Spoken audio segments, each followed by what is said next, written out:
Good evening, everyone. Great to see you again. Dave and I were just talking. Can you just unmute yourselves, or maybe you could use the chat and just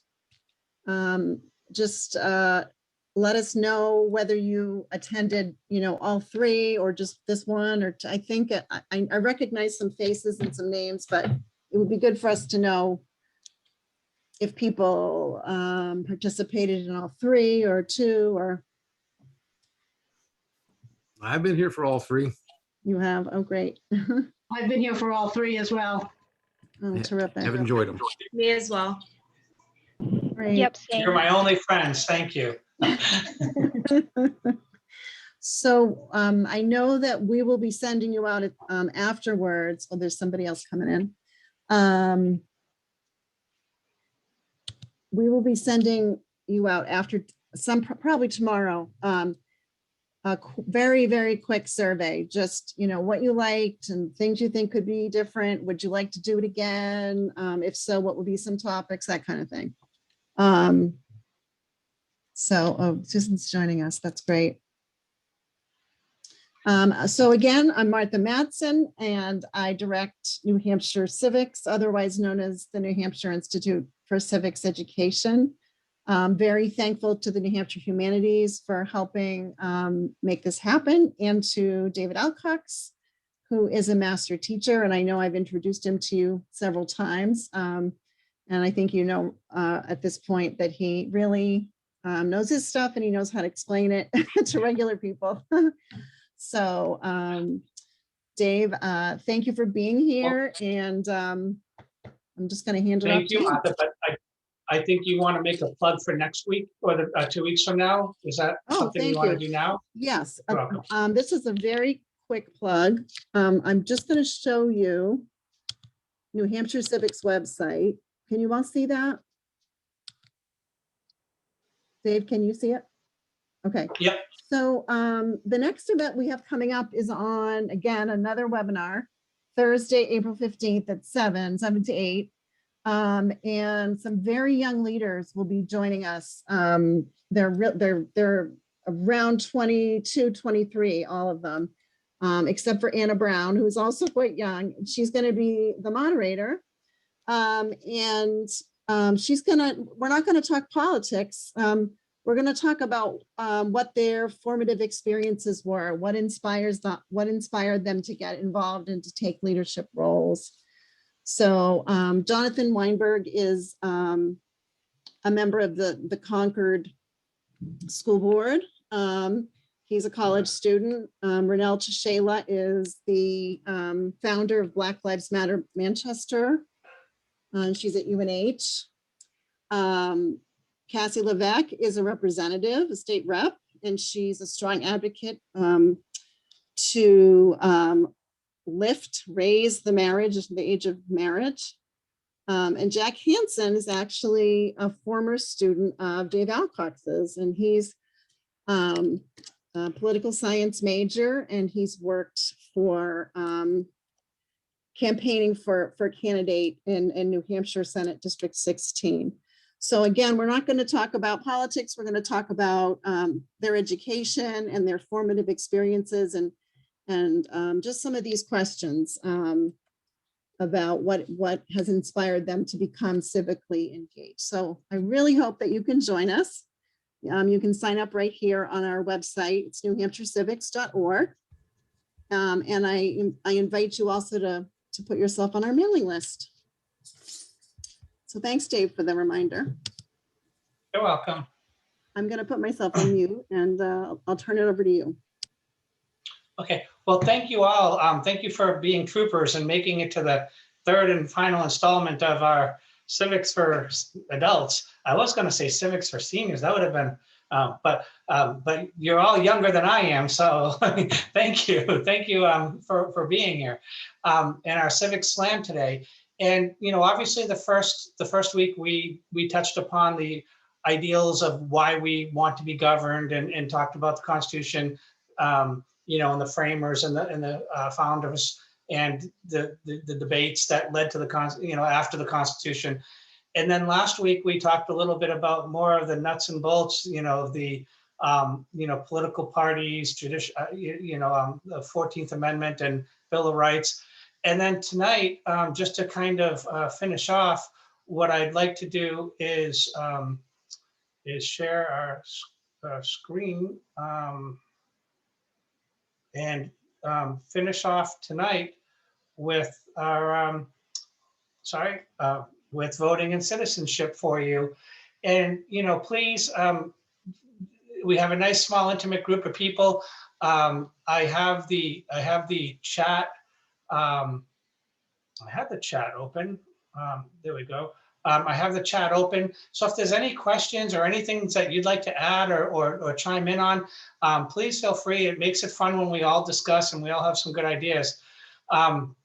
But I broke up tonight into two different areas, one being voting, which is obviously extremely important in the realm of civics, and citizenship, because citizenship is such a key component for us to be Americans. And so with that, I'll lead to voting. And, obviously everybody knows, excuse me, everybody knows, when you hear about the Constitutional Convention, you always hear the phrase, oh, the pompous white rich landowners and so on. And, honestly, when I hear it, that kind of breaks my heart, because were they pompous rich white landowners? Ooh, they were rich white landowners. I don't know if pompous is really the best word. I mean, if you look at a lot of the framers, did they know that they were doing great things? Yeah. And you see the writings of John Adams and his letters to Abigail Adams. They were one of the few couples who they didn't, back then the framers used to burn their letters a lot. But the Adamses didn't. And, when you look at John's letters to Abigail, he would always describe, hey, I think what we're doing here is going to be great. And what we're doing is going to really have an effect on the world. But, you look at the poor guy, Abigail kept the farm, as a Puritan homemaker, if you would. And, she kept the farm and he was gone constantly. He was gone for years, whether it be to England or to France or down at the conventions. You look at Thomas Jefferson, who, at the time of his death was about 3 million in today's dollars in debt. Did he live a little lavish? Yeah. But, you look at like Dolly Madison, who had to secure a loan from Congress because her son had gambled and lost all their money.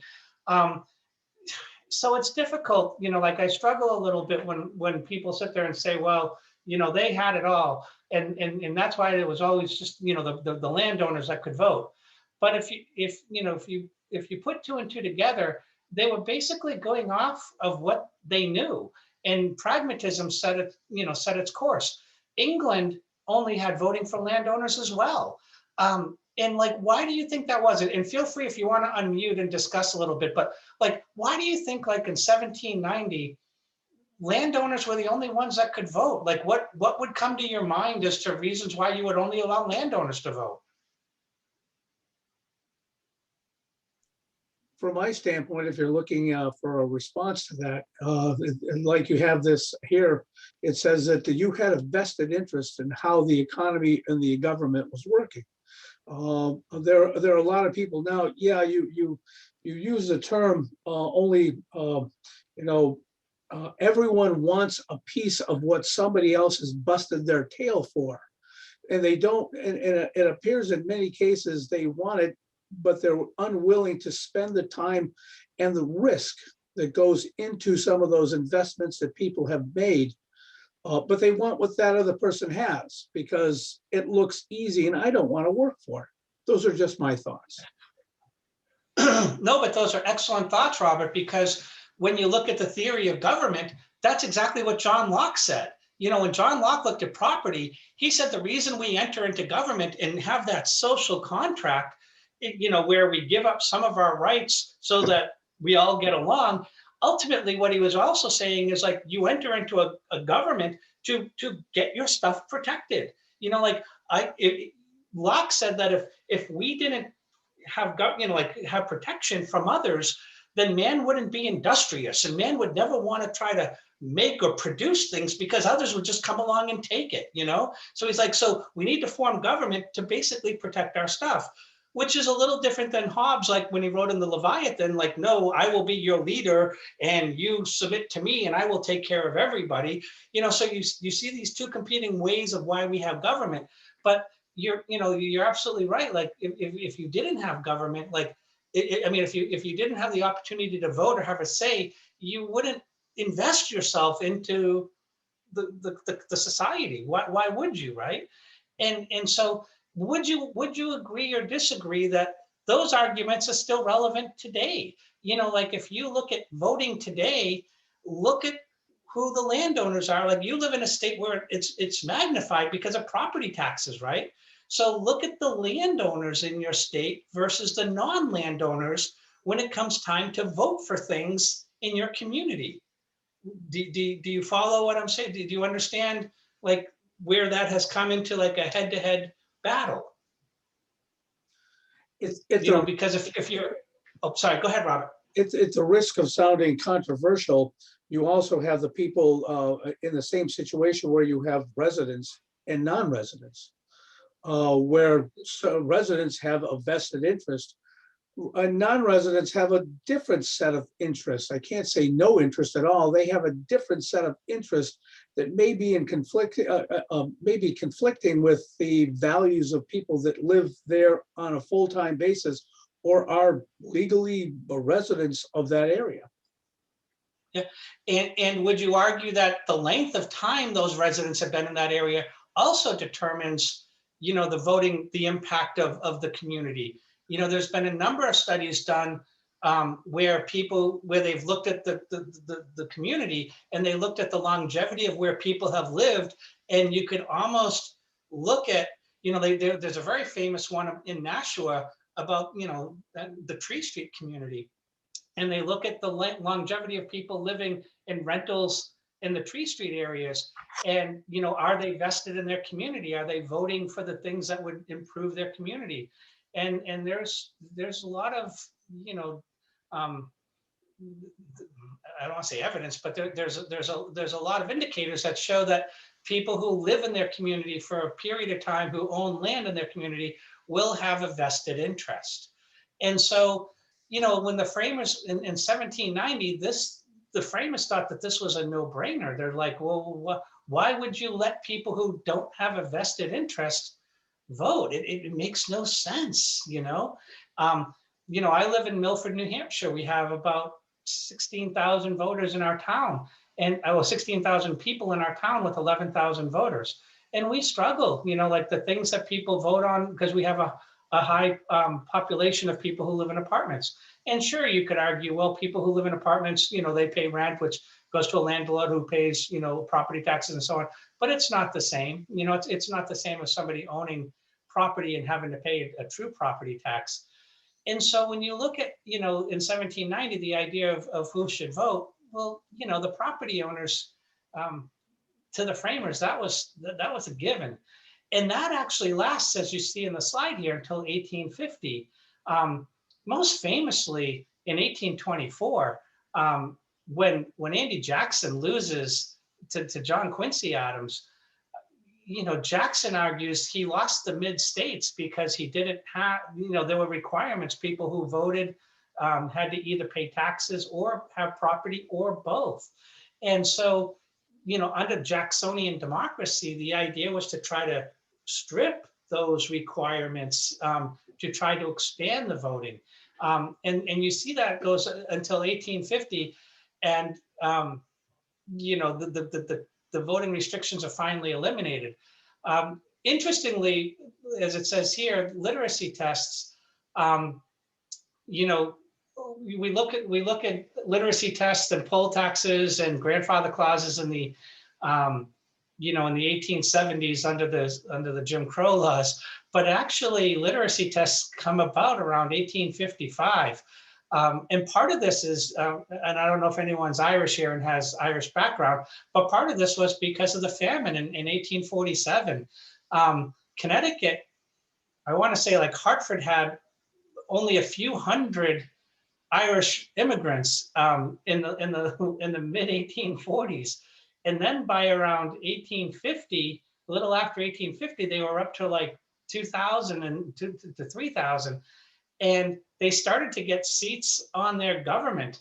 And so, and they were voting Catholic because they were a bunch of Irish Catholics. And so Connecticut starts to freak out, and they're like, well, what are we going to do? We can't have that happen. And so they imposed the first literacy test to try to keep Catholics, the Irish Catholics, from voting. So it is interesting that the literacy tests that first came, you could argue, were instituted on religious reasons. Voting then continues, to the 15th Amendment is where you see the first impactful voting, where it says, this is going to give people the right to vote regardless of race, color, or previous condition of servitude. Now, here's the thing, and here's a question I talk to my students with a lot. At this point, the Declaration of Rights at Seneca Falls has already been done. Lucretia Mott, 1848, and so there was already, if you look at the Declaration of Rights at Seneca Falls, the Declaration of Sentiments at Seneca Falls, it's literally modeled after the Declaration of Independence. Instead of the charges against the king, though, the legal, women put it charges against the men. He has denied us to do this, instead of King George denying this, and basically they've denied things like, the right of suffrage, if you would, obviously, but the right to own property, the right to go to college, the right to have a job of their choosing. And, and so they go through the whole list. And so everybody knows that there was a movement to try to get women's rights. And you also had the 14th Amendment that just came out in 1868, a couple of years before the 15th Amendment that offered equal protection. So, when you look at this amendment, this 15th Amendment, why wouldn't they just extend, instead of saying on account of race, color, previous condition of servitude, why wouldn't you just throw sex in there as well? Wouldn't that just kind of hit the home run? Like, thoughts, like, what do you think? Like, why would, in 1870, would you still deny women at this point the right to vote? It's a matter of control is what it amounts to. They wanted to make sure that my take is that they wanted to eliminate a certain group of people, women, from voting. They wanted to be able to control, I guess, that group of people. Those are my thoughts again. Yeah, no, that's excellent. Linda, what do you think? I see your hand is up.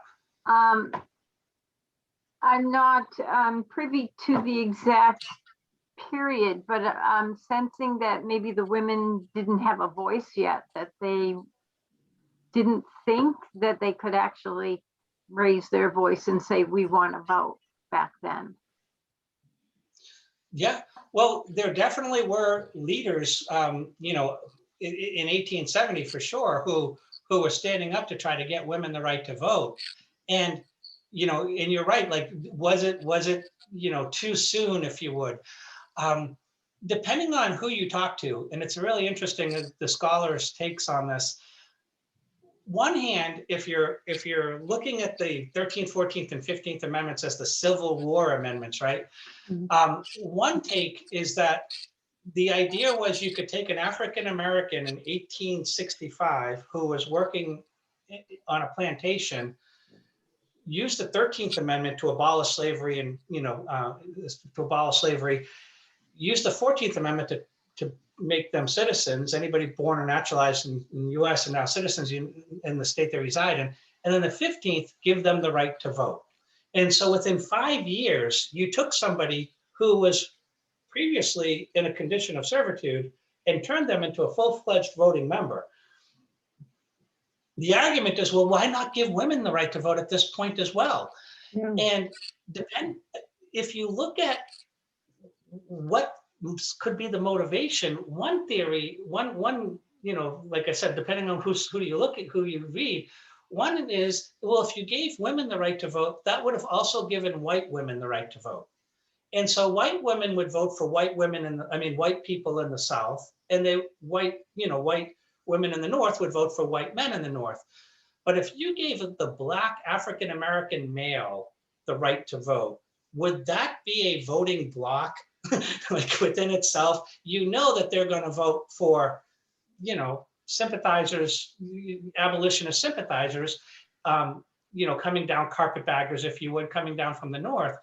So you could lock up you know, if you're a radical Republican from the North, which was the people like after the end of the Civil War, this, you know, the radical Republicans and the whole Reconstruction period and so on, the radical Republicans looked at this as, wow, we could get a high percentage of the vote just by giving the African-American male the right to vote.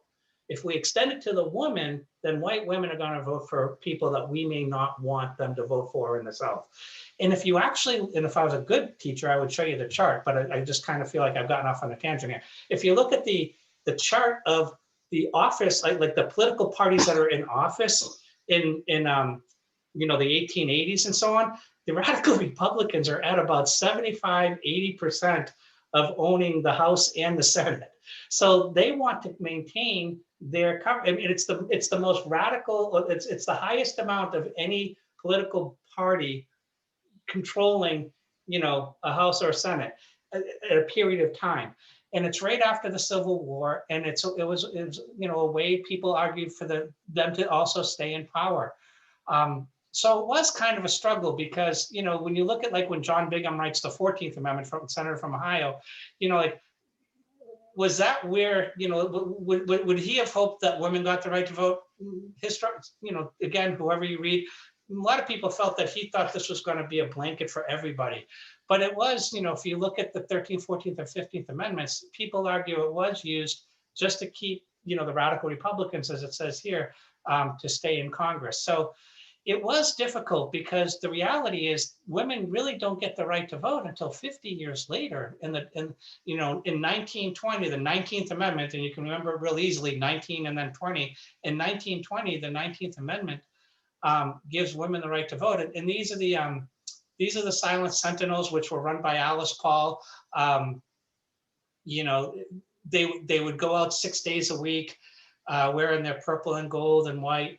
And, you know, they would use the words, because the world, you know, World War I was going on, they were literally using the words of President Wilson about what he was saying about Germany. And they would, you know, they would put up banners with what, you know, and everybody going by was like, oh my God, those words are treasonous. Those words are treasonous. It's like, well, actually, that's what Wilson said, you know, and when they went to go arrest him, you know, Wilson was like, you got to arrest him. And like, well, you know, they're putting up your quotes. What are we going to arrest him on?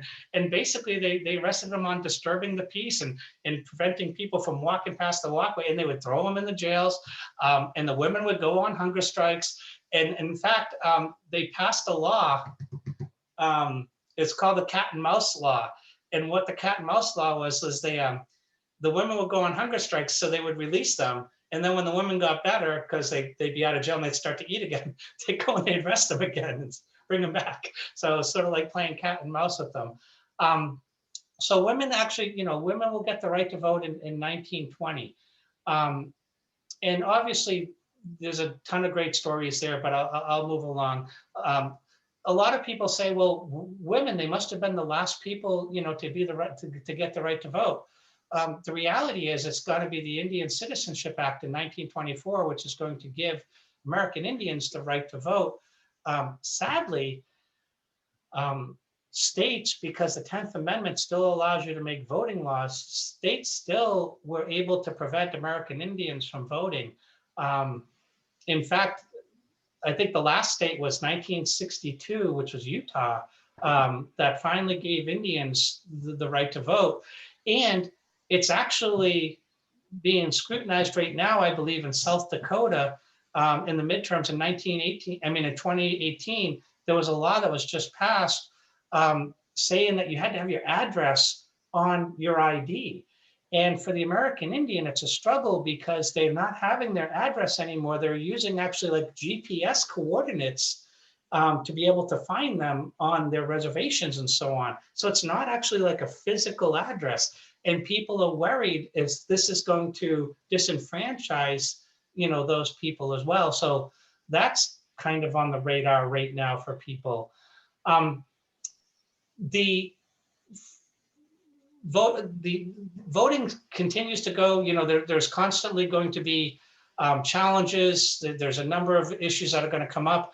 And then ultimately, the Voting Rights Act is going to be, I would say, the seminal act of Congress.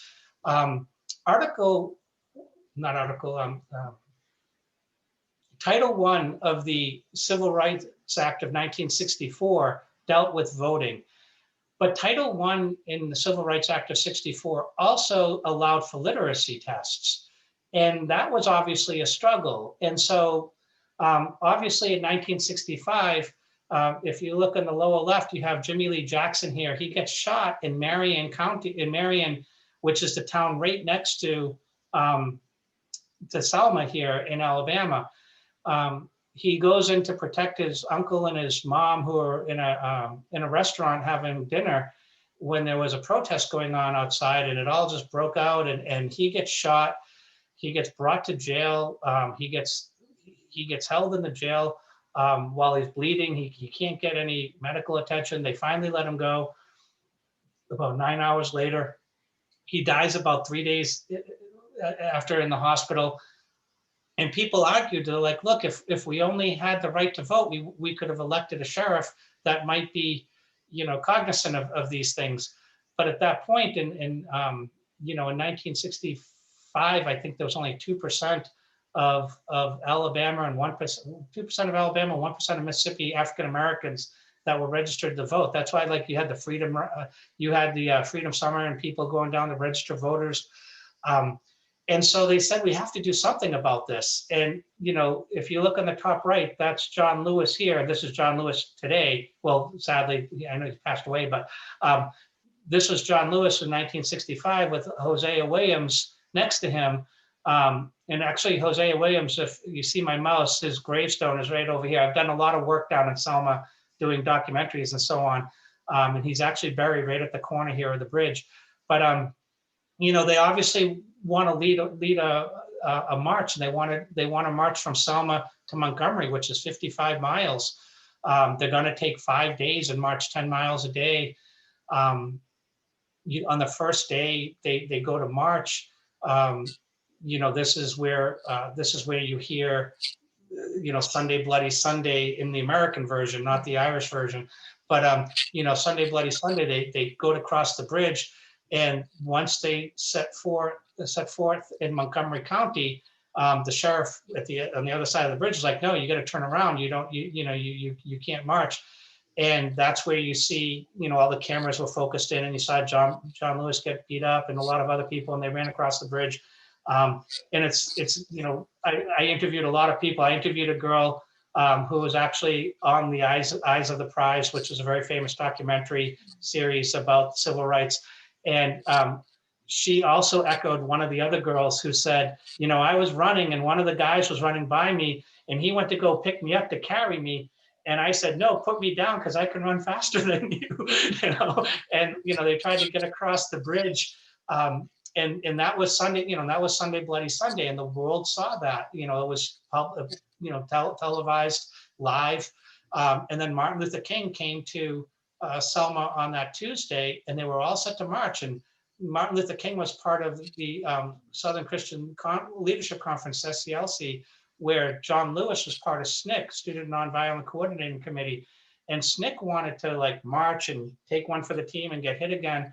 And Martin and John Lewis had a big fight, and they're like, no, we need to follow the law. And they didn't have the permit to march, and Martin Luther King was waiting for a judge to grant them a permit. So that Tuesday they were going to march, and this is where you hear the phrase "Turnaround Tuesday." They marched across the bridge. They all knelt. They had a prayer, and they turned around and they marched back. But then the order came in that they could march, and on that Thursday, that was when the march started, and they went for 5 days. They got right to Montgomery. They stood outside. The State House, Governor Wallace wouldn't come out to meet them. It was a disaster, So they turned around and they went down the street a little bit, almost to the corner where Rosa Parks was in the Montgomery boycott, where she got arrested. and there's a church there. I think it's the Dexter Street Church Baptist A&E, and they had a prayer session there. But ultimately, when all this happened, President Johnson saw this all, and he finally addressed Congress, and he actually used the words. He goes, "Their cause is our cause, and we shall overcome." And this was huge. John Lewis, when I talked with John Lewis about this, he was sitting in the room with Martin Luther King, and he goes, Martin, started to cry, and he goes, this is the first time a president had ever acknowledged the civil rights movement and used the terminology of the civil rights advocate, activists. This picture here, I actually took of John Lewis in 2005. We were doing the 40th anniversary. I went down for that, and this is Fred Shuttlesworth. If you look at the big three, like when you hear the big three of the civil rights movement, it's Martin Luther King, obviously, Ralph Abernathy, and Fred Shuttlesworth, who was the Birmingham. Like he basically every time he would, and actually he's holding on to the hand of his own statue. Like this statue that we're standing in front of is his own statue of him in front of the Birmingham Civil Rights Institute. Is that you, Dave? Sorry, is that you? Yeah, Dave? that's a younger Dave. Yeah. Dave, could I ask you to talk a little bit about why we needed a Voting Rights Act? Because, right, you needed to get rid of the literacy tests. Yeah, Black people had the right to vote, but why was that necessary? What was going on that made them need to fight so hard? The literacy tests were horrible, and depending on which county, depending on which county you were in, go ahead, Robert. I'm sorry, did you want to? Depending on which county you were in, the vote to register to vote was from 1 o'clock in the afternoon on Mondays to 3. They'd show up late, they'd leave early. You go in to take the test. They didn't, you had 5 minutes to do 20 questions or 50 questions, depending on what they wanted to establish as their literacy test. They didn't have to tell you what you got wrong, and you needed a 90% to pass. And if you didn't get it, they could say to you, Martha, you didn't pass. We'll see you 30 days from now. Robert, they could sit there and say, well, Robert, why don't you stay here? Let's help you get this. You could retake it and so on. So it definitely was subjective about who could retake quickly, who had to wait 30 days, what you got wrong. And, the questions were, you were able to coach people through. So it was a great way to keep people from, even though the state gave you the right to vote, that the state could also say, bearing a literacy test, you'll get your voting card. And so literacy tests were a great way to keep people, from voting. Obviously, the grandfather clauses kind of get, blown, written off, as well as the, the poll taxes, the 23rd Amendment. I'm sorry, the 24th Amendment gets rid of poll taxes as well. So it was the literacy tests that were the ones that was the real, nail at people. And so that's why it was so important to get the Voting Rights Act, because it got rid of the literacy tests. In fact, I'm going to go down to Shelby County versus Holder in a little bit, and you're going to see why it's, why the Shelby County decision was so critical, you could argue, and I'll get there in a few seconds here. The idea behind this that you start to see the trend, women get the right to vote, African Americans, women, American Indians, lowering the voting age to 18 years old. The idea was to, like, if you look at our culture, we're trying to increase the amount of people who can actually vote. That's part of the ideal of democracy, is to try to have everybody have a seat at the table. And Robert made a comment earlier about residents versus non-residents and so on. And, when you look at like resident aliens, you're going to see Tacoma Park, Maryland, and a couple other places have passed legislation that say that resident aliens can vote in local elections because they're paying taxes and they should be able to vote, even though they're not citizens, they should be able to vote in local elections that affect them. The only two differences between citizenship and a resident alien, a citizen and a resident alien, is a citizen can, run for office, and a citizen can vote, can hold public office, and a citizen can vote. Other than that, that's it. And it depends on like, where do you want to put that on a pedestal? If you look at the Athenians, the word barbarian, for example, we say that's a barbarian. The word barbarian actually comes from Athens, from Greece. The term was barbaroi, meaning like an outsider or an outcast. And, people revered citizenship, like the Athenians really revered their citizenship. And when you look, they held that citizenship on a pedestal. The Romans, the same way. When you walk down the Appian Way in Rome, you were like, I'm Dave Alcox, I'm a citizen of Rome. And if I were to walk around today and go, I'm Dave Alcox, I'm a citizen of New Hampshire, people probably would ask me if I, took something funny. The concept of citizenship was just so elevated back then. And so when you look at the idea of voting, that's what distinguishes us from the rest, if you would. And so now when you say, well, should we allow resident aliens to vote? It's a great conversation. Bob.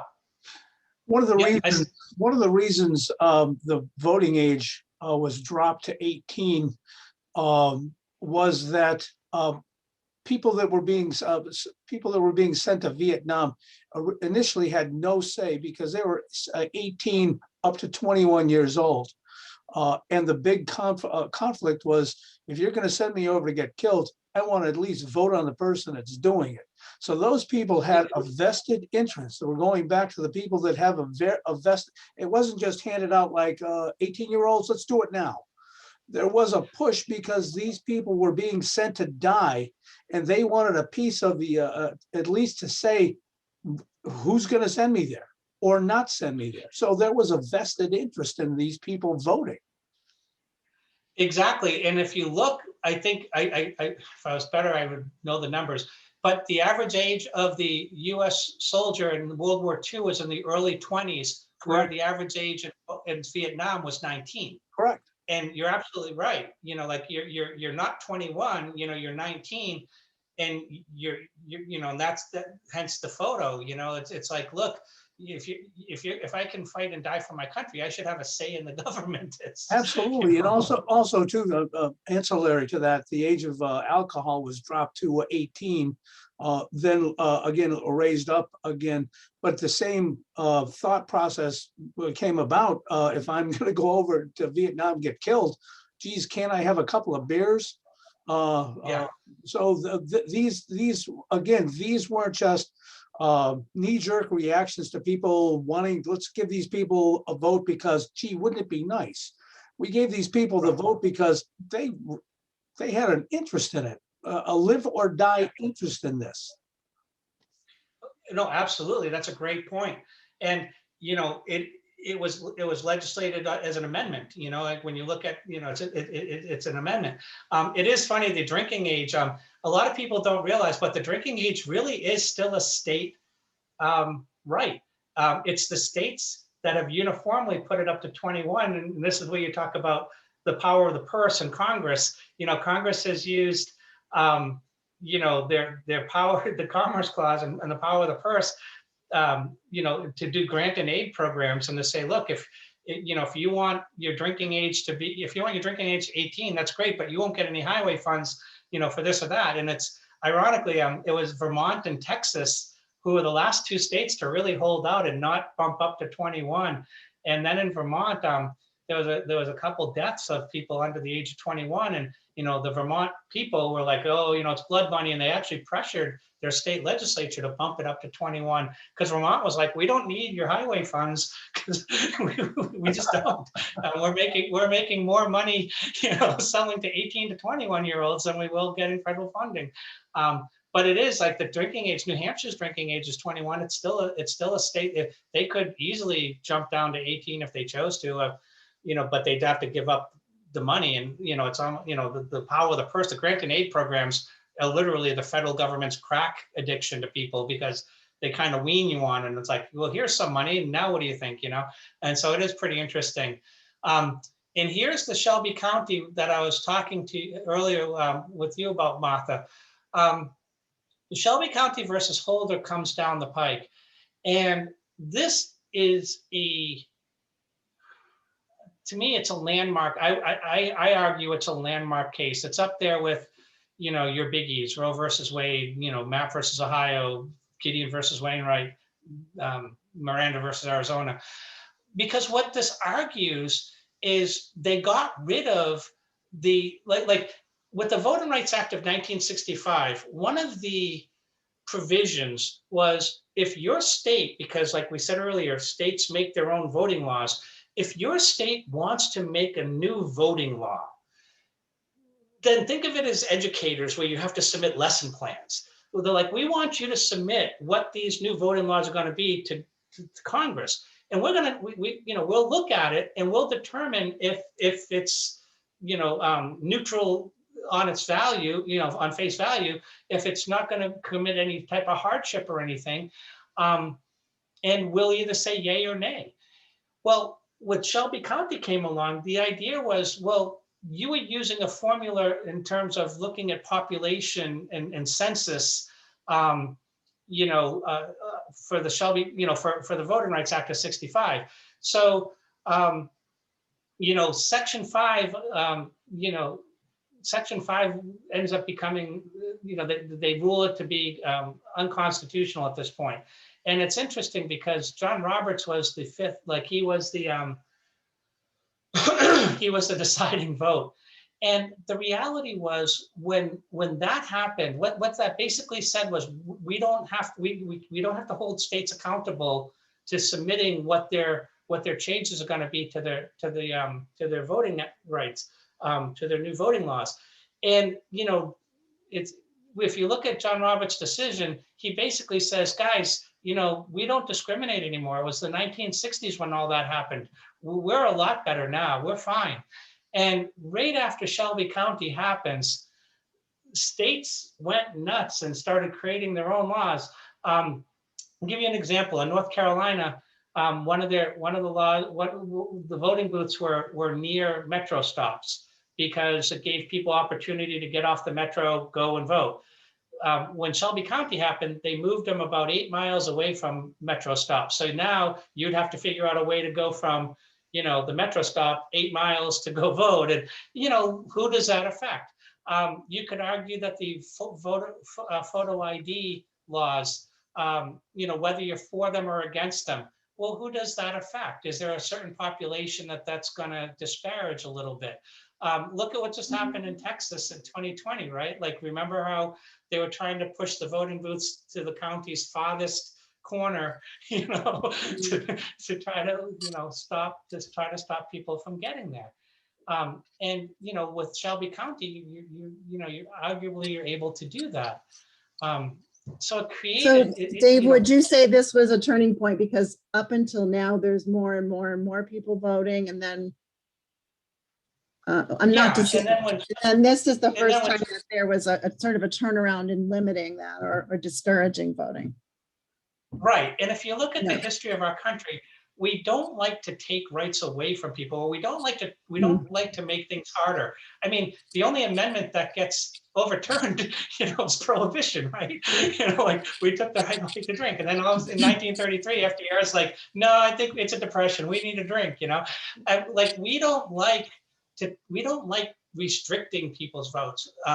We want to expand. So like, if you look at where we're at now, we're trying to expand, there are states now, the push has been, should 17-year-olds be able to vote? And here's a good question for many of you. If you're 17 years old in the primary, but you're going to be 18 years old for the general election, should you have the right to vote? What do you think?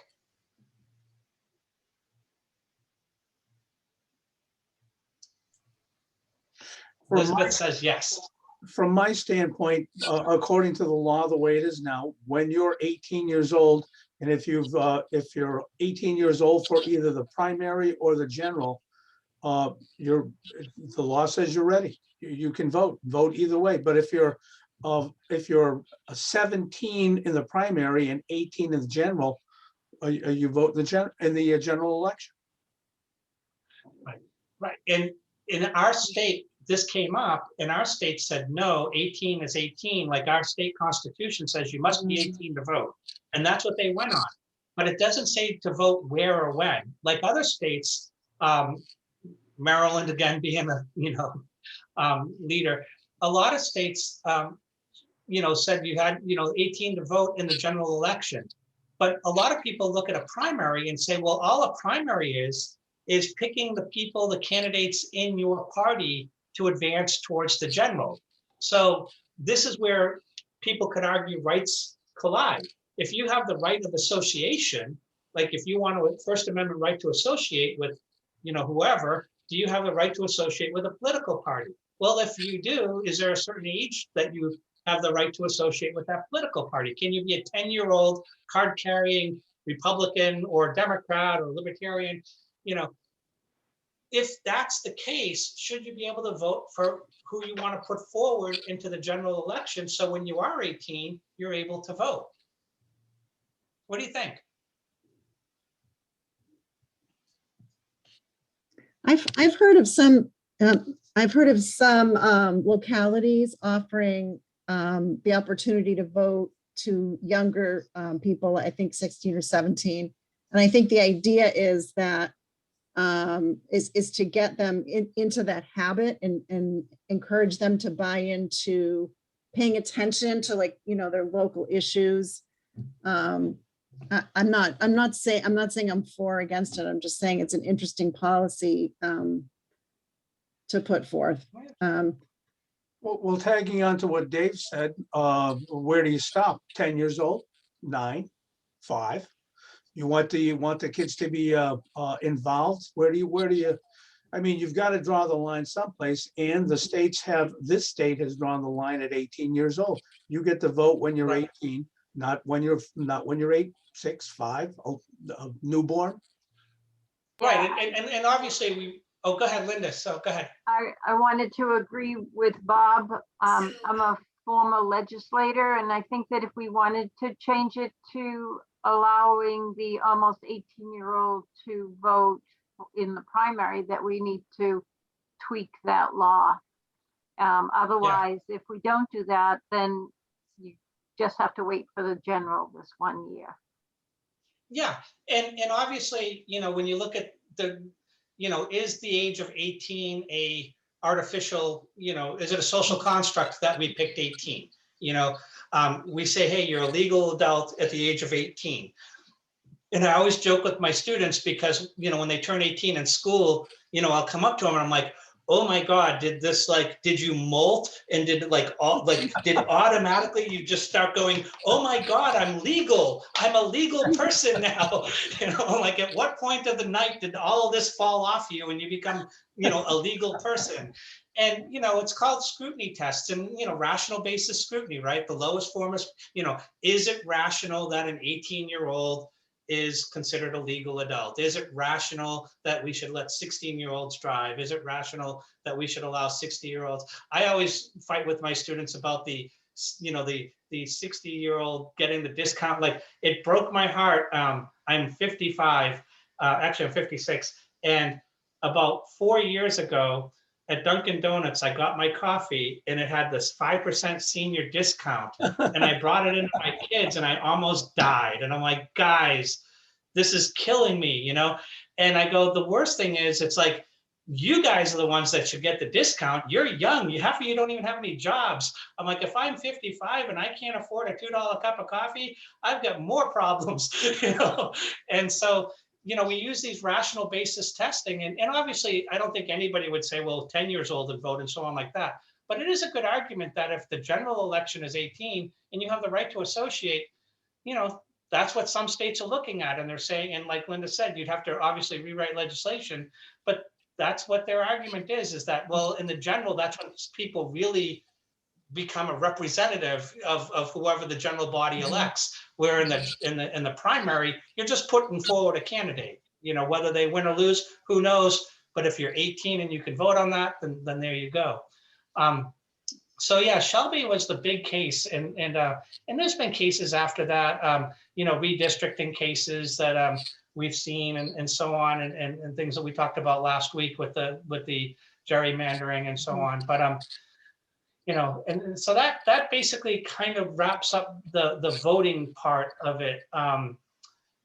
Is there any, you know, and again, this is a survey, you know, and it's just like a blanket of voting, but is there any questions that anybody has? Linda, you're a former legislator. So people who are in prison in New Hampshire, are they allowed to vote? I believe, but don't quote me, that is being discussed here and now, that we want them, well, some people want them to be able to vote while they are incarcerated, and some people Yeah. think they should wait till they are out. Yeah, Maine and Vermont, I believe, are the only two states that allow, you know, prisoners the right to vote. And so they're trying to make the block here in New Hampshire to make the whole Northeast. You know, it is interesting when you look to see who, you know, how they're really trying to expand the voting.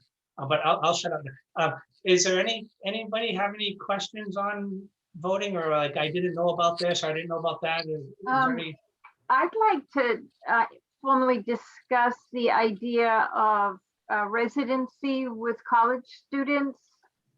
And that's a current issue right now. And That was a huge issue in your state legislature, right? Yes. Yeah.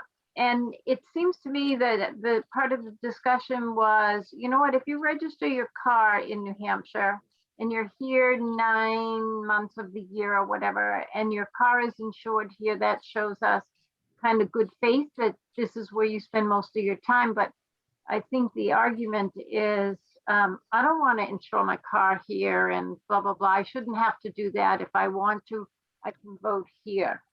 I'm not sure if it's difficult to keep track as to whether somebody might try to vote in both states. So if a student votes here in New Hampshire in person, what would stop them if they wanted to vote by absentee ballot in their hometown? Well, they have to have like a legal residency somewhere, correct? You know, like whether they pick Durham, because that was the fight, you know, is Durham your legal residence, or is it at your home?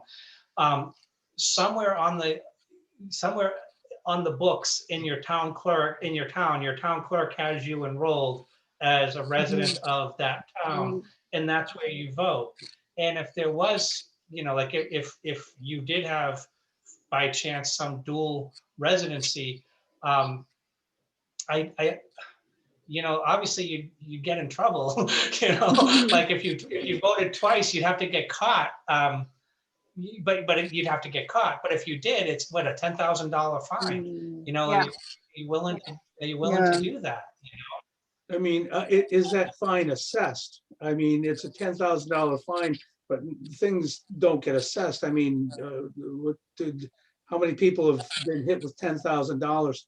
But tying on with what both you and Dave and Linda have said, I'm glad you said that, Dave, from the standpoint that you have to have residency somewhere. And where is that residency? Where are you? Look, if you're going to claim residency in California or Texas, that's fine, vote there. If you're going to claim residency in New Hampshire, that's absolutely fine.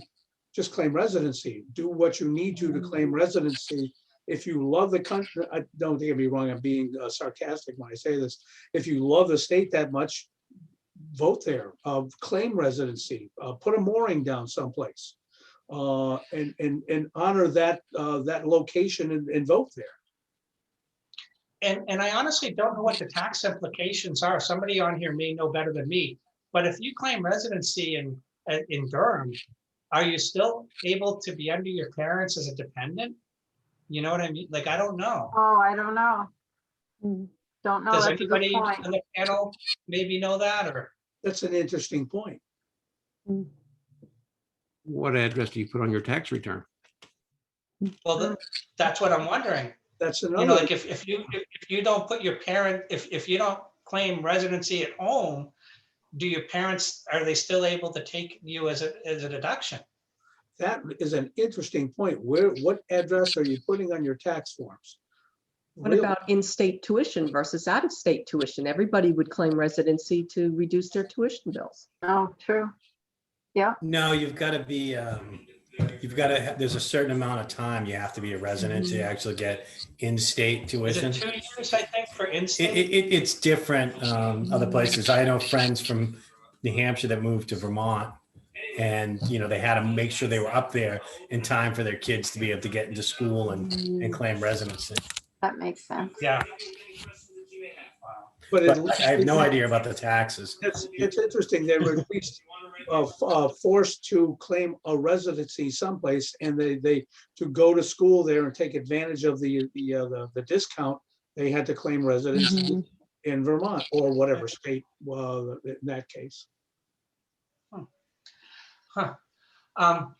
So yeah, I think it's really going to be an interesting, like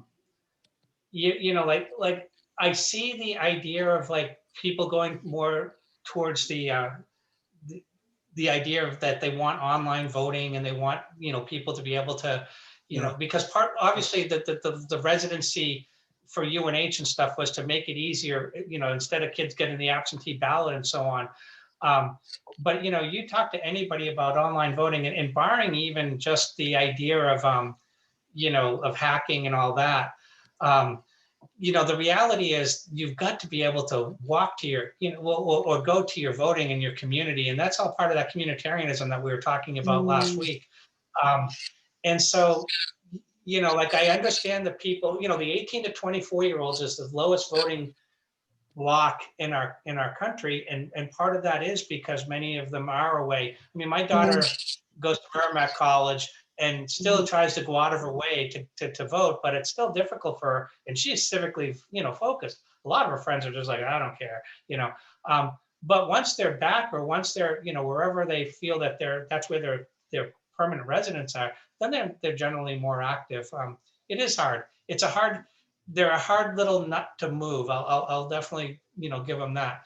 So I mean, as a former legislator, Linda, like I know there's a lot of things on the plate, especially with, with the new, mail-in ballots that we've had under COVID and so on, and the different issues that we faced with that, and Georgia just passing their laws, so I think it's a real defining time right now about I think the 2024 federal election for the presidency is going to look a lot different than 2020, even past the pandemic, because I think the voting in how people are going to drop off ballots and how people are going to put forward their vote, it has to be reformed. That's just me standing on a soapbox, but whether the government will move. Can you talk about HR 1 and national federal laws mandating state voting requirements? Are you talking to me? I hope not. No, I was talking to Dave. Oh, good. Thank you. I'm not as well versed. I'll be like, I always tell my students, if I don't know enough about it, I don't try to make stuff up. Can you give me like the overview of it? Well, HR 1 is where the House just passed a bill that mandates states institute different voting regulations, like allows people as young as 16 to vote, says that you can't enforce driver's license or identification, and you can't enforce signature verification. Right, the signature, yeah. To me, it's a federalism grab. Like when you look at the federal government, now that you're saying this, when you look at the federal government versus what the 10th Amendment allows for states, it's the federal government trying, with those laws, to try to compensate for Shelby, I believe. And, they're trying to regulate the state from making their voting laws that they believe might be discriminatory. It seems like all those laws, all those changes have been constitutional amendments in the past, not the House and Senate just voting to change something and regulating states differently. Right. Right, and when you look at the amendments, you know, the only voting amendments you have is, you know, the 12th Amendment, the 15th Amendment, the 17th Amendment, direct election of senators, 19th Amendment, women right to vote, 22nd Amendment, well, actually, that's not a voting amendment, 24th Amendment, the poll tax, and then the 26th Amendment.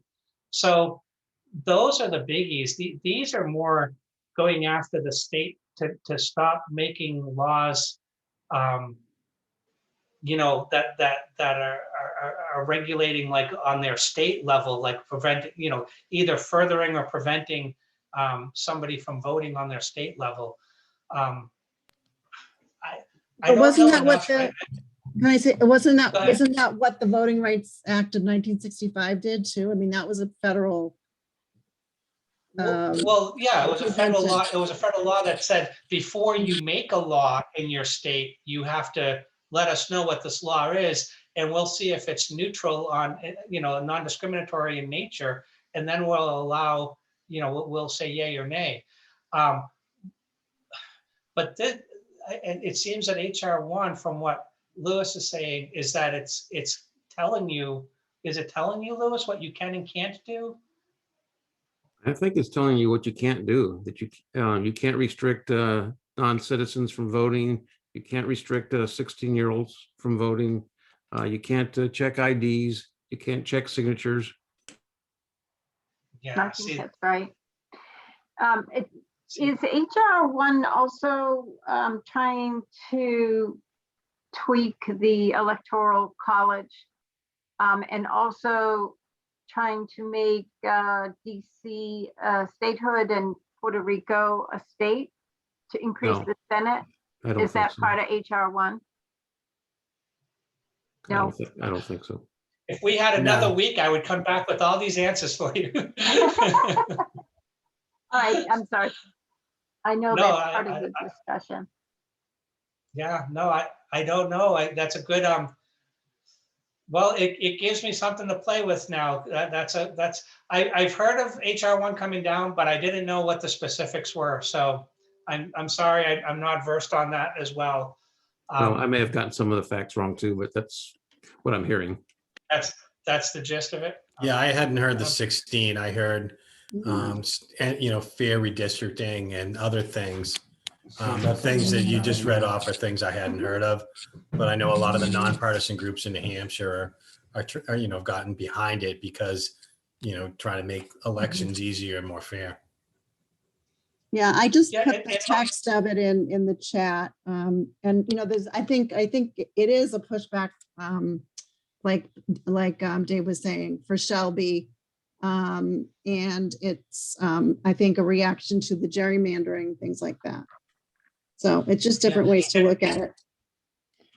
And, you know, between Shelby and the Rucho versus the Common Cause case, and Rucho was the one about the gerrymandering and redistricting, Mhm. you know, people are starting to, they're trying to figure out how to resolve this. Because like we said earlier, the idea of extending the right to vote to everybody is gaining a lot of steam. You know, like we want to try to include as many people and not try to prohibit as many people. The age thing, the 16, I don't want to get on a soapbox, but I struggle with that just because just because they're minors, you know. The 18, you know, I don't, oh, anyway, I'll move on because we want to get into these other things, but excellent topics. Citizenship. The only 3 legal rights you have as a citizen, people, the only 3 legal rights, legal, not social, moral, you know, but legal: pay your taxes, serve on a jury, and, you know, 18 selective service. After that, as Justice William O. Douglas said, you have the power to walk, stroll, or just plain loaf. And what he meant by that was you could be, you know, active as a citizen, you could be somewhat active as a citizen, or you could be a couch potato as a citizen. But gosh darn it, because you were born on US soil, you are a citizen. There's no There's no signs at the voting booth that say only intelligent people can vote or knowledgeable people, or, like everybody and their brother can, you're a citizen, and that bestows upon it certain rights and responsibilities and privileges and so on. But, where does this come from? It comes from the 14th Amendment. If you look at the Constitutional Convention, the two biggest issues that were never resolved in 1787 was slavery and citizenship. And obviously it took a civil war and 3 amendments basically to resolve slavery, the slavery issue, and citizenship. Finally, the 14th Amendment resolves it, with concept of citizenship. We do, a lot of people don't realize this, but we actually do have dual nationality. The government doesn't really like to encourage letting people, it seems, know that. But we do actually have dual nationality in our country. Is anybody here dual national at all, or no? It's interesting. I had a friend of mine who's an English teacher at the high school, always used to like to let me know. Because you're gonna, I'm an Italian dual citizen, blah, blah, blah. When you look at the rights and responsibilities, under our citizenship, the idea, here's just like a list of the things. The ones in red are obviously, the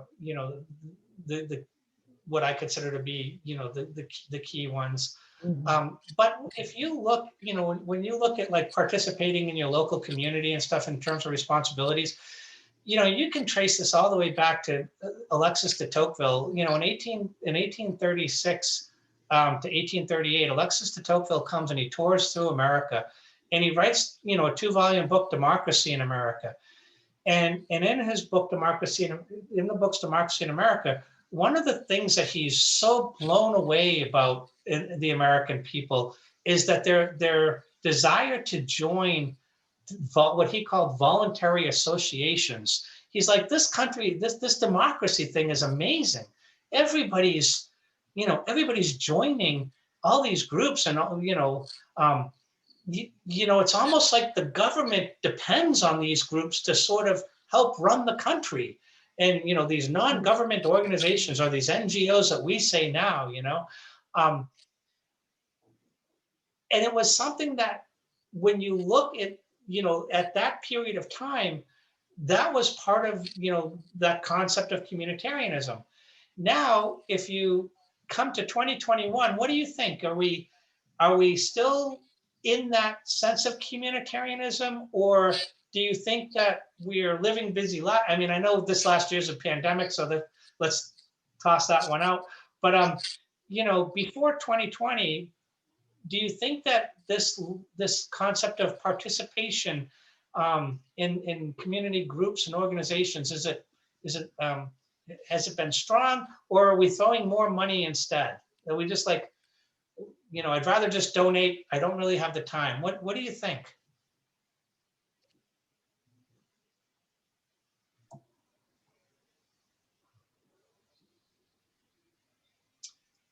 Kate says volunteerism is at an all-time low. Yeah, Agree, I would disagree? say, yeah. I just, apathy's run amok for years, and that's the huge problem. It's not even close to what it was. And apathy, keeps on getting, greater and greater. But it's interesting because organizations have raised more money than ever, but they're not getting the participation, like you say, Steve. So, like, are we just kind of So throwing money and individuals are different things. All right. Yeah. So the people with the most money are donating lots of money. All right. But, not only are people not engaging, the ones that are engaged, many of who do engage are misled by where they get their information from. So would you rather have a person volunteering, or would you rather have money? Why or why not? That's a double-edged sword. You got to have both. I mean, you can donate all sorts of money, but it sits in the bank and nobody's doing anything. somebody's getting paid, obviously, but it's not the money's not being utilized. So you need both in a case like that. And I go with what Steve is saying too. There's an awful lot of misled people, misinformed people, because there are not, to my viewpoint, there are not two sides being presented. There is one side strongly presented, and there's another side that you really have to seek out information to get what you hope to be a more honest approach to the facts or the facts that are out there.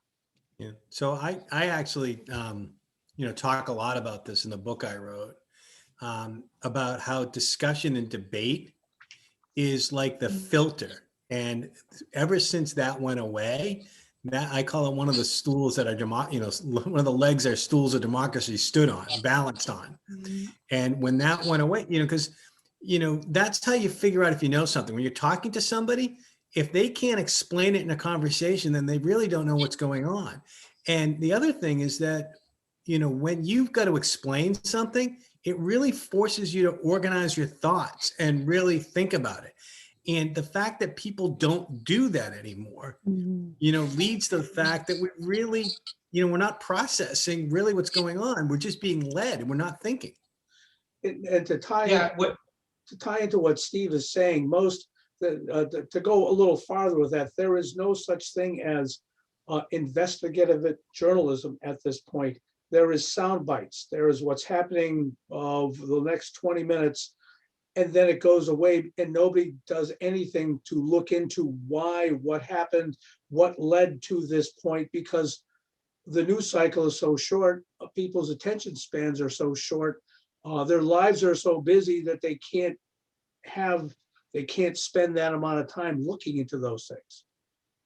Yeah, and without question, what Steve was saying about the apathy, and we're talking about just the community and so on, but if you apply that in what Steve was talking about with this dialogue as well, people will say the last real great debates were the Webster Hayes debates about the Union back in the 1830s, and that because everything happens in committee now, nobody really gets to debate on the floor anymore, like the House floor and the Senate floor. It's usually somebody just standing up there talking to an empty chamber, and all you see on CNN is just the person doing the talking. On C-SPAN is the person doing the talking. You don't see that there actually nobody else in the, in the venue. And in the struggle, I talked with the House historian in the U.S. Capitol, and he said this is part of the reason why the parties are at heads, because they don't know each other anymore. They're not sharing car rides anymore. They're not having barbecues. They're not, beating each other up on the floor and then going out and having a beverage, the classic, even though Tip O'Neill, Ronald Reagan has been glorified, I think, but that whole concept of like being able to beat each other up and still talk. Maggie Hassan once said that when she was in the New Hampshire Senate, whoever sat next to her, he was a Republican. I forget who he said, but she goes, we would share the same roll of Tums. And, that's how we became friends, because, we had something in common. And, when you have the House Majority Whip or the House Minority Whip just saying this is how you're voting, you don't have to engage with those other people. And I think, like Steve, would you agree or disagree that kind of has resonated down to the state level where we don't do that either? It's already happened. If you go to the people in the New Hampshire House, when the hotel burned, they used to have breakfast together. They would stay over. And once that went away, that really, I've been told by former legislators, that's what drove it. So there's two things. The party's being driven apart, and the legislators will do anything that they can to attack the other side. And the people are just, stepping away. So it's a two-pronged problem. I really think, I constantly argue that, the people are broken, and the people need to choose to spend more time to better manage all of our government. The problem is that people lost the skills and the will and the ability to do it. obviously a literary test, we all know what's wrong, but if they came thing and they made a public debate forum test that you had to know how to do a public debate and research both sides and flip a coin, if you proved you know how to could do that, then you could vote. I think the country would be in a lot better position. But I feel like with New Hampshire, we have the greatest form of representation, one for every 3,600 people, we have our members of the House of Representatives, right? I mean, third largest political body, blah, blah, blah.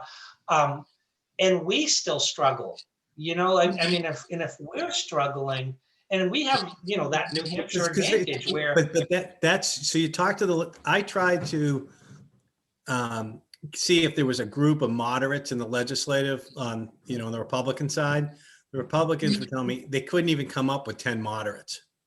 All right. And so, but it's been driven by the districts, you got to remember how gerrymandered the districts are. And I was going to say it earlier, we pay for the presidential primaries, but it's really the parties that, we're paying for them to do it. And they changed the rules. I mean, I try to change legislation to make it easier for independents. The only thing they agreed on was to make it harder for independents to get on the ballot. So.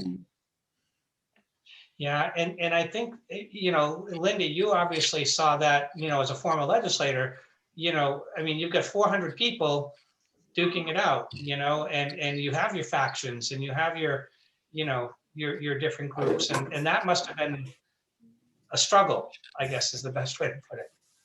If I could comment on that, when I became a legislator in 2018, the House Speaker Shurtleff, and the majority, Democratic majority, they go and they decide how things are going to look for committees and all, and how you're going to be seated in that 400 seat representatives hall. And they have two choices. One is to put all the Democrats in section 1, 2, and 3, and all the Republicans who were in a minority in section 4 and 5. Or they could intermingle the two parties. And I thought back then, oh, it just feels kind of uncomfortable because the dynamics were not social, not kind and warm and fuzzy. So they did decide to separate us. And I think when they made that decision, it separated us even more. And then this time around 2020, they did the same thing, but the opposite parties now are minority and majority, but they are separated again. So I'm not sure. I think sharing the Tums sounds like a good concept to me, that if we had done that, like at committee level, we are all conversing and social and civil. We didn't see that civility in the hall when there was 400 of us voting. So yeah, we're very divided. Nobody wants to listen anymore. Nobody wants to debate. There's no consensus right now, it seems. And I'm going back to 2018, 2020. So this year doesn't look any more settled. And arguably civil discourse, when you look at the need and how necessary that is, we've all been to barbecues and house parties and, holidays, and you do find yourself biting your tongue and really being careful, because we really struggle right now. There is a polarization. And when you look at that concept of citizenship and the responsibilities, and like the second thing is to stay informed on the issues affecting your community. And like Steve was saying, if you can't formulate an argument, and I can't tell you how many times I've been at, backyard barbecues and people have come out with things that you just, you cringe and you just use, okay, great. And you don't want, but other times, some people just don't let things go. They'll hear something and it's so difficult, to like Martha just said, how do you facilitate those civil conversations? I see that, and I see what you were saying about the division, in the House in New Hampshire. It's very, very difficult, and that's something that I think part of that is the civic knowledge that is so key to being able to make those informed opinions. It is hard. I don't know. So Steve, one what is your thing book? else- People are wondering. Well, wait a minute. So let me, on that last point, there's Yes. been other podcasts that sort of drive in the other direction, where people tend to end up living around people that think like themselves, and they end up, being more to the left or the right by their community just by being around more people like that. And that's one of the things, it's like something, it's so far tipped, it just went over. I can Yeah, see yeah. that. but that's a Yes. big dynamic. The book's Consuming I could put it in the chat. Consuming Government is the name of the book. And the premise is just like what I said. What's broken is the people. It took a long time for us to get this screwed up. It's going to take a long time to get unscrewed up. And no one's got to do a lot. We all need to start doing a little bit. And it's full of ideas and different things, because everyone's different. Everyone's got a different interest, a passion. Everyone's just got to find what they like doing, what they're interested in, and just, do a little. Because, you think, the soapbox speech is, for most people, the biggest thing we buy every year is government services. And we'd never walk into Best Buy or Walmart and spend that much money every year and get something that doesn't meet our needs, doesn't work, and come back next year and pay more without complaining. But we do. But we do. Yeah. Wow. Yeah. And I think this is because I don't want to say this because, but I see this in our town of Milford, which I said last week, where you have your deliberative sessions and you get, 100 people out of 10,000 voting members that show up that, put on SB2. We debated between the school and the town, $55 million, $42 million for the school district and 14 million for actually 57 million, 15 million for the town. And we had 100 people maybe show up to both of those deliberative sessions. Yeah. I mean, No, how do you get them involved? So I've been fighting this in Rye for a decade now. I run a civic league. We put out a monthly newsletter that helps people know what happened to the different boards and everything else. When I first started, I had hand painted signs around town, only 1 in 5 vote. We can do better because less than 20% of the people were going to the town elections. And it's still a massive struggle to get people engaged. And I was down the beach over the summer and like handing out cards, trying to get, because there were young families. I say, you don't get the civic news. And somebody said, what's the biggest problem in Rye? And I just looked at the group and I said, you are. You're not involved. You're not engaged. You're the biggest problem. He didn't like that. That was the I truth. guess, yeah, he wouldn't like that. But it is. I mean, they're smart, intelligent people, but they don't, when you point the finger at them and say, the problem is you, because you're not involved. You're not voting. You're not keeping yourself educated. You're not putting the time in. You're not volunteering. And that's the issue. Yeah. So, It is hard, especially like in our town, you have from 6 in the morning to 8 o'clock at night, you can vote. It's smack dab in the middle of the town. Like last week, last March voting day was a beautiful day. It was 55 degrees. What more, do we have to go back to franking back in the colonial days where we give out a, bucket of whiskey? What more? Ice cream. Yeah, I mean, how do you drag, so, yeah. Well, anyway, we've gone 3 weeks, so let's see let's try this out and take this, take this civics test real quickly, to see if how it is and see what, see how we do. It'll be really, oh no. It's in English. Are you? Oh, yeah, It is. that's what they're giving to the kids in school. Oh, I think I goofed on this. You're gonna hate me. The practice test. Yeah, That's a study for the test. There's one that says study for the test. Oh, no. I don't want to do a ton of them. Let's try these civics. Oh, those These are flashcards. Study materials. Is there a search? That's what I was wondering. Oh, well, let's look at some of these and see. We'll just kind of go through a couple of these with you.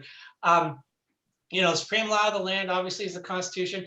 Just real quickly, like some people say, what about the Declaration of Independence? The big difference between the Declaration and the Constitution is that the Constitution was voted on by the 13 states. The Declaration, you could never take to a court of law and have it as a legal document. It's just basically a declaration, a letter. It's a divorce. It is a divorce decree, right? 27 amendments. There's been over 10,000 amendments for, like over the last, 230 years. Power of Congress. These are the basic questions that you would see. I'm sure you all know your Speaker of the House of Representatives. The president's elected for 4 years. But a lot of people don't realize the 22nd Amendment says 2 terms or 10 years total. Which is really interesting. So you could serve 2 terms of 4 years, but you could also serve, almost 2 years if you're vice president. So I always pose to the question, to the kids, if you're vice president, when would you want the president to take one for the team, theoretically? So if you want to get your full 10 years, you want the president like the day after the midterm to fall down the stairs, let's just say. Already happened. Fall up the stairs? Oh, that was a win. Or up the stairs. And they go through, like they go through these, all the different questions like the citizenship test. Arizona now has passed legislation to do a citizenship test for the seniors to graduate. And just as an interesting, this will be our last thing. Would you want or not want kids, seniors in high school to graduate with a simple, like a citizenship test like this? And there's pros and cons, so I'd be really interesting to hear what you think. Should kids before they graduate as a component of graduation have to fulfill like a citizenship test? I'll chime Steve in. says yes, Kate says yes. Yeah, I think I wouldn't wait till senior year in case there were difficulties, but I think in their US history class, I think that might still be 10th grade. They should take some form of a civics test. Yeah. Doesn't have to be the 128, but all of our refugees that come into Manchester and the adult ed second language, English as second language, I do believe they take that 128 questions to become a citizen. You don't have to take the 128 questions all at once. You could do some in 9th grade, 10th grade, 11th. Oh, yes, good point. The Yeah. problem isn't so much the test, that they have to take a test. It's that we don't. You froze up, Steve. Try it again, the other Steve. side, Math, English, and other things. And because of it, Dave, you could probably tell more than this, how much, social studies, and everything else gets cut out, out of the teaching. And so that's been a big driver, but it's up to every single community to make sure. I mean, in Rye, we pay, I think it's $14 million a year, all right, in education, and we're graduating, products of the school systems that don't know how to participate in our democracy. That's our fault. Yeah, it is. Absolutely. And Elizabeth said that she teaches it to her juniors. Elizabeth, could you comment on that? It'd be really interesting to hear how the kids respond to that. Sure, I do it at the beginning of the school year. And it's not for a grade or anything. I just kind of give it to them at the beginning of the school year just to see what they know. And it's just part of kind of a thematic thing that I do. It goes with like role of government. I talk about marginalized individuals, and it's part of a like nationalism versus patriotism thing that I do as well. but they get really nervous to take it. And then we go over the questions at the end, and most of them do okay. But I haven't had anyone get 100 yet. So. And honestly, the juxtaposition is is what you're doing, Elizabeth, and then what Steve is advocating. Because, Steve, and you could correct me, but it's not so much what you know, it's how much you get involved. Do we want somebody to pitch in versus if they can quote facts and figures? I mean, obviously both seem to be important, but that involvement, would it be better to have some type of community service project to teach them how to get involved? So actually, one of the things in my book, one of the concepts is, do you know how we have jury duty? We need civic duty. And you Civic would be duty. responsible for researching and presenting something to your community. And you would learn those skills in school and practice it. And then once you got out, you could also be called to civic duty, where we would have to get that information to help educate each other about what's happening with what we're buying with our money. Yeah. And so, and I know it's 8:31 now, but I mean, this is a conversation that could last an hour about how to get the seniors or even the high schoolers, because at the end of the day, these are the kids that you need to cultivate so that they can be involved, because they're going to be parents someday. They're going to be adults. They're going to be, obviously part of the community. And I will end it with this. I always take the kids over during the voting day, like when we'd have school during the voting. I would always take them over and walk through them the ballots and walk it and show them how to actually vote. And I was blown away at how many kids literally, like genuinely said, "Oh my gosh, thank you." Like I had no idea. And it's almost like, one kid said to me, he goes, "Mr. Alcox, look at it this way." He goes, "I didn't know I liked watermelon until I took my first bite of watermelon. Now I get this, and I think I can do this." You know what I mean? Because I've seen it and I've done it. And we've even had the kids who are 18, actually, we walk them, they go and they vote, and we all clap, and we're like, "Yay, you voted," And it blows them away how easy it was, but it blew me away that nobody ever showed them. Like a parent never walked them through and said, "This is what you do." We brought our kids through the voting booths with us. Mm. It was just natural for us to do that. In our town, we have something called kids voting. So they just do mock voting, and they have a ballot, and they become somewhat familiar. I think it's probably 7th or 8th grade. They do that. And I think that is the beginning of understanding It civics. plants the seeds. Yeah. Yep, plants Well, the seed. I can't thank you enough. It was such a great conversation to have with you tonight. This last 90 minutes flew, for at least for me, just listening to so many great ideas that many of you had, and great comments, and really germane to the conversation. I hope, I feel like I'm preaching to the choir, because, we're obviously civically focused. But I hope that you did get a little nugget or two over the last few weeks that you could take back with you, or maybe, win a Jeopardy while you're watching it with your friends, or, because all of us historians are great trivia kings, right? We win all the bar conversations, and, so, but I do hope that it was at least a little enlightening, and you were able to pick up something. And I do appreciate, the New Hampshire Institute for Civic Education, and the Humanities Council putting this together, because without groups like that, we don't have this. And going back to what Steve was saying, this is all part of that need to get the people talking and get civil discourse. And, we went 90 minutes talking about voting and citizenship, and nobody threw a rock at anybody. Can you imagine if everybody did that, So Right, thank you so much. So Martha and Dave, if you want to stick around, want to have a quick, I don't know if you want to stop the recording when we're done. Absolutely. Well, I just want to thank everyone for their participation and for caring about our country and about our state and our communities. And I hope you'll stay in touch. I hope you will put yourself on our mailing list, and please fill out the survey when you receive it, so we know just, what we did well and what we might improve. I'm actually thinking, I think we should do this at least a couple times a year. I just think it's something that is on everyone's mind, and a lot of people are afraid to ask because maybe they didn't learn it or maybe they forgot it. And I'm just very thankful for you for being here, and to Dave for his talent, really, and his knowledge. So Yeah, thank thank you you. very much. Thank you, Thank Dave. you That was all. Good great. night. Thank you, Martha. Thank you so much for being Thank you, here, Martha, everybody. too. Thank you Great to all. meet Good night. y'all.